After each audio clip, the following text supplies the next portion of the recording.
Salut, bienvenue dans le fond du garage. Alors, petit tuto numéro 2 dans la série On escalade les complications. J'aime bien cette idée là d'ailleurs. Donc l'idée c'est de repartir du pignon ou de refaire le pignon en fait tel que j'ai fait dans le première partie, dans le premier épisode. Et là de lui rajouter un peu de complexité puisque on va le rendre vraiment un peu plus paramétrique puisque dans la première partie on n'avait mis aucune dimension en dehors de celle liée au pignon. Et vous allez voir que je vais vous montrer comment on utilise le plan de référence ainsi que les contraintes qu'on va lui rajouter pour les partager au sein du même objet. Allez, c'est parti.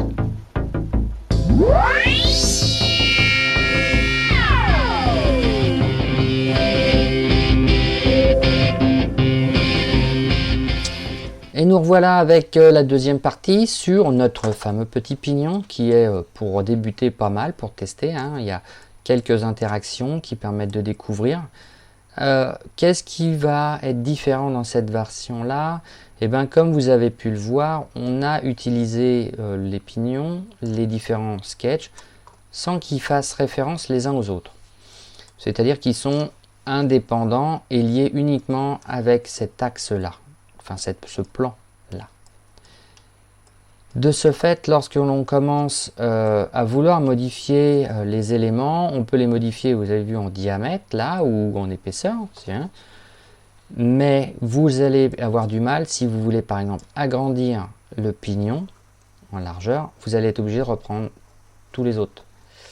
Par exemple, si je veux passer de 10 à 20, on a bien le trou qui reste, puisque lui, on lui a dit qu'il fallait qu'il soit à travers la totalité, mais la surépaisseur, elle a disparu. Donc, on va refaire le pignon en modifiant les références qui se trouvent ici. Je vous montre une méthode, c'est pas forcément la seule et unique. Donc, comme toujours, chacun trouve ses propres méthodes. Donc j'efface les réalisations et j'efface le sketch puisque je veux vous montrer comment on crée. Celui-là c'est le trou, donc je le garde. Je vous montrerai comment on réaffecte un sketch à un plan. Quand vous avez votre pignon là, vous allez ensuite donc du coup vouloir faire le sketch de la surépaisseur. Moi je veux une surépaisseur des deux côtés, donc soit on fait comme j'ai fait, mais il n'y a pas de référence, soit alors on choisit le plan de devant, qui est ici, comme référence.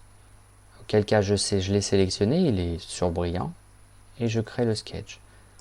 Automatiquement il va me mettre ça sur le bon plan, et je vais pouvoir créer mon cercle. La différence avec tout à l'heure, c'est que le cercle, il se met par-dessus le pignon, puisqu'on travaille sur la face qui est visible ici. Donc le dessin, lui, est visible. On a une dimension, et chose importante, il faut la définir, la contraindre, pour pouvoir tout simplement la récupérer. Idéalement avec un nom, et donc on va l'appeler Suddiam sur EP. Sur épaisseur, crack. Ensuite, je fais ma protrusion avec une dimension de 2 mm. J'en ai pas besoin de bien plus. Voilà. Et je fais OK.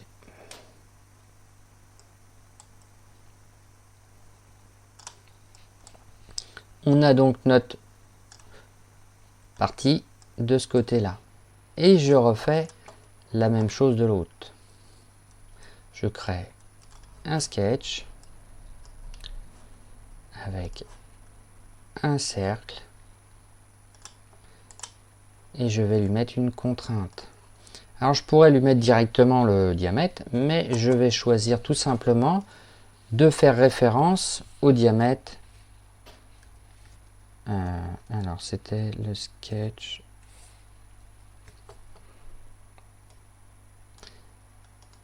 sketch 1.contrainte, diamètre sur épaisseur. Et voilà, on fait référence donc au sketch sur lequel il se trouve, que c'est une contrainte, puisqu'on peut aussi accéder à d'autres paramètres du sketch, hein, et qu'il a une diamètre, que je récupère le diamètre sur épaisseur, qui est donc 40. Il met en gris, puisqu'il fait référence à l'autre. Je le ferme. Maintenant, je crée aussi la protrusion. Et tout comme l'autre, je vais pouvoir faire référence au pad 1 ici. Donc c'est pad 01. C'est live. Voilà. Donc ça c'est la longueur, hein, puisque c'est en anglais, c'est la longueur du pad 1 qui est de 2 mm. Donc je fais référence à la longueur du pad 1. Voilà, on a exactement notre surépaisseur des deux côtés. Si je vais dans le pad 1, ici, ma contrainte, et que je mets ici 30,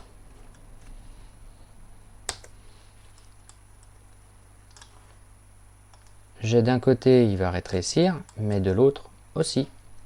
Vous voyez, ça c'est la référence. Dans le même principe, alors on va le mettre à nouveau à 40.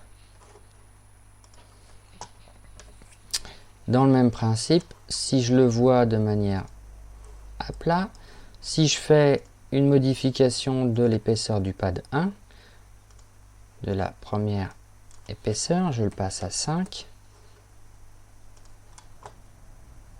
Voilà, les deux suivent. Il y a d'autres méthodes, hein, mais j'aime bien celle-là. Voilà. L'intérêt de tout ça, vous allez me dire, outre le fait d'avoir, vous avez vu les références, que vous avez vu comment on faisait, en fait, c'est aussi que si je modifie cette fois-ci l'épaisseur du pignon de base, là, je peux tout simplement lui mettre 30. Donc là, on fait un gros pignon quand même. Les surépaisseurs, elles suivent, parce que la référence est toujours, bien entendu, la surface. Voilà. À partir de là, on fait le trou. Alors, deux possibilités. Le trou, quand on fait un trou complet, hein, on lui dit qu'on veut traverser tout, quelle que soit l'épaisseur de l'objet, en fait, même s'il n'a pas de référence extérieure, il va le faire. Voilà, il n'y a pas, de contrainte à ce niveau-là. En revanche, si on veut une profondeur fixe, c'est ce qu'on va faire, c'est-à-dire quelque chose qui ne traverse pas l'objet, même si ça peut paraître bête dans le cas d'un pignon, mais c'est pour vous montrer, c'est intéressant de le mettre pareil avec un plan de référence. Donc là, on va choisir ce plan-là, tout simplement. Mais j'ai déjà mon sketch, vous vous souvenez, il est là, c'est le sketch 01. Donc si je veux l'affecter, il y a deux façons de faire, en réalité. Hein. Vous avez la première qui consiste à sélectionner la face, de choisir ici l'application d'une esquisse sur une face, et vous choisissez le sketch 1. Donc là, il vous suggère une façon de l'appliquer, donc sur la face plate. Hein. Par défaut, c'est flat face, ça va très bien, il n'y a pas de souci. Il l'a donc attribué, hein, on ne le voit pas, mais il l'a attribué en fait. Hein. Hop. Et ensuite, il nous suffit juste de faire un petit trou. Vous voyez, il l'a attribué à la face qu'on a sélectionnée, qui est celle du dessus, quoi. Donc là, moi, si je veux lui faire un trou de 10 uniquement, je fais un trou de 10. Vous voyez? C'est pas mal ça. Hein. Si j'augmente la taille du pignon, ça fera toujours 10 ici, puisque la référence, elle est là.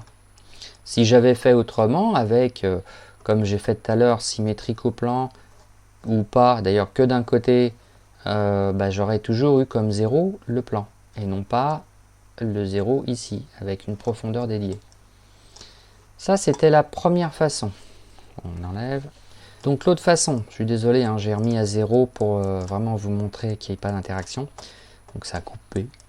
L'autre façon de faire, c'est tout simplement d'aller sur le sketch en lui-même et dans la partie données. Donc vous avez une partie vue avec les définitions de l'objet, de la couleur, etc. Dans la partie données, vous avez le map mode qui est ici. Ce map mode va vous permettre d'accéder à un ensemble de possibilités différentes, bien plus avancées que la référence de base en fait. Donc vous pouvez gérer jusqu'à 4 références pour l'objet qu'on va voir, tout simplement, sous différentes formes. Alors on a les translations de l'origine, c'est-à-dire qu'on peut la décaler, c'est tout simple. On peut l'accrocher au XY de l'objet. Alors ça c'est intéressant quand ça vient d'un objet extérieur et qu'il ne se trouve pas du tout dans le même plan, ça le ramène sur le XY de l'objet. Donc là, on va utiliser tout simplement le truc le plus simple du monde, le cliquer. Je sélectionne une référence, vous voyez, on est dans référence, sélection de référence, il est non accroché, je clique dessus. Voilà, on a la sélection qui apparaît, et là il nous propose même une référence numéro 2, mais voilà, si je veux, je peux créer une autre référence. Voilà. Donc là, en fait, ce qu'on ne voit pas, c'est qu'il est au milieu des deux. Donc si je veux l'enlever, je le sélectionne, je le supprime et il réapparaît. On voit de toute manière, dès qu'on clique sur quelque chose, hein, il y a énormément de choses qui disparaissent. On peut modifier l'accrochage, vous voyez. Je peux décaler éventuellement d'un côté ou de l'autre. Si je veux, tout simplement, s'il n'est pas censé être centré par rapport au plan, à la fois, quel que soit l'axe, hein, même en Z, hein, je peux le mettre plus en hauteur, vous voyez.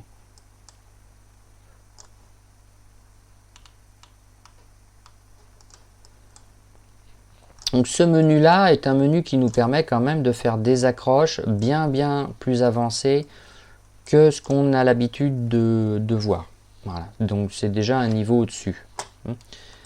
Donc une fois qu'on l'a fait, on fait OK. Hein. On se retrouve avec notre sketch qui lui est accroché. Donc hein, il est toujours sur la flat face. Et là on peut faire exactement la même chose que tout à l'heure. Quel est l'intérêt de l'accrocher? Comme je vous disais, hein, si je fais un pignon qui fait lui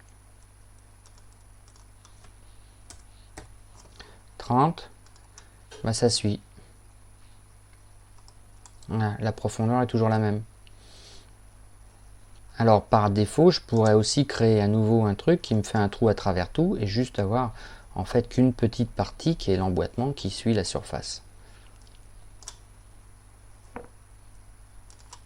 D'ailleurs, c'est ce qu'on va faire. Hop. On va créer un cercle. Alors comme je ne vais pas le voir, dont le diamètre est égal à la contrainte du sketch. C'était ça, hein, le sketch. Point contrainte, diamètre sur épaisseur divisé par 3. Divisé par 3. À partir de là, je fais qu'on apparaît. Je fais OK. On fait le trou qui va bien à travers tout en étant symétrique au plan puisque tous les autres sont symétriques au plan. Voilà, on a notre trou, notre emboîtement, notre surépaisseur et le tout bien sûr permet de faire varier l'ensemble au besoin des codes que vous avez. Voilà, j'espère que j'ai pas été trop rapide. Ça va vous permettre de le refaire simplement. Vous allez explorer plusieurs éléments, le sketch, même si on fait que 2 ou 3 fonctions.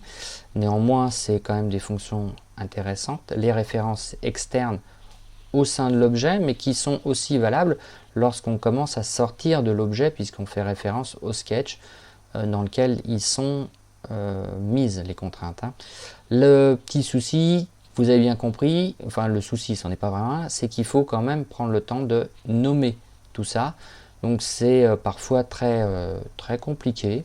Et c'est pour ça que souvent, quand on veut faire des références externes qui sont vraiment, on va dire, partagées au-delà d'un seul objet, on utilise un tableau. Voilà, dans le spreadsheet, je vous renvoie vers le tuto qui est lié à ça. Ça permet de partager une même référence sur une dizaine d'objets si vous avez besoin. À partir de là, écoutez, explorez. Suggérez-moi des idées de défis, d'objets à explorer, de tests à faire, de comment est-ce qu'on utilise telle ou telle fonction sur tel ou tel type d'objet. Je me contente pour l'instant d'objets paramétriques. On ne parlera pas de transformation STL. Là, c'est un petit clin d'œil à quelqu'un, parce que transformer des STL pour ensuite retravailler dessus, c'est une étape qu'on abordera. Peut-être que effectivement, je n'utilise jamais cette fonction. Personnellement, je préfère refabriquer directement l'objet à partir de la vue du STL, mais je recrée l'objet directement, tout simplement parce que ça permet d'avoir une définition plus élevée et c'est beaucoup plus simple pour faire des modifs après. Donc quand on le passe en mode paramétrique, c'est quand même nettement plus pratique. Voilà, allez-y, tapez tout ça dans les commentaires. Qu'est-ce que vous voulez explorer? Les parties rotation, la partie loft, les parties clone, etc. Lâchez-vous, dites-moi, on fera un épisode dédié à l'usage de cet objet entièrement. Voilà, l'idée c'est ça, c'est-à-dire que toutes les possibilités de l'objet ou de la fonction, on va essayer de l'explorer en profondeur. Donc voilà, j'espère que ça vous aura été utile, ce deuxième petit épisode. Pour le troisième, si vous avez des idées, je suis complètement preneur. N'hésitez pas à me suggérer un objet qui nous permettrait d'aborder un point en particulier, un objet que vous avez besoin de réaliser ou qui vous intéresse de voir comment on fait. Alors, quelque chose qui ne prenne pas trop de temps dans sa réalisation, à moins qu'il y ait déjà une base, mais pour pouvoir explorer une petite partie d'un certain nombre de paramètres, par exemple. Ok, allez, à bientôt dans le fond du garage. Ciao.